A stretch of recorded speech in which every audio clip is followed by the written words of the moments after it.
દુડિયું ગામ, એક રિક્ષા અને એક નાની દીકરી.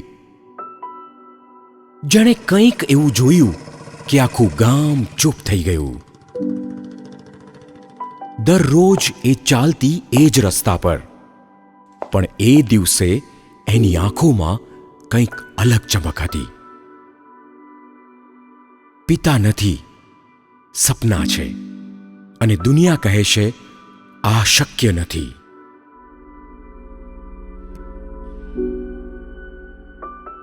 પણ કોઈ તો હતું જે નાની બાળકીના સપનાને જોઈ શક્યું, એના સ્વપ્નને સમજી શક્યું, અને જેના દ્વારા એક દીકરીને મળ્યો સહારો, અને એ સહારો બન્યો એની ઉડાનનું બળ. રિક્ષા પાછળથી શરૂ થયેલી સફર હવે પહોંચી ગઈ છે સપનાઓના શિખર સુધી. આ છે એક એવી દીકરી જેણે ગરીબીની હદે પણ સપનાઓને ઉડાન આપી.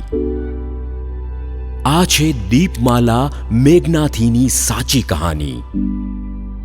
ઉડાન, એક દીકરીની અજાણી સફર.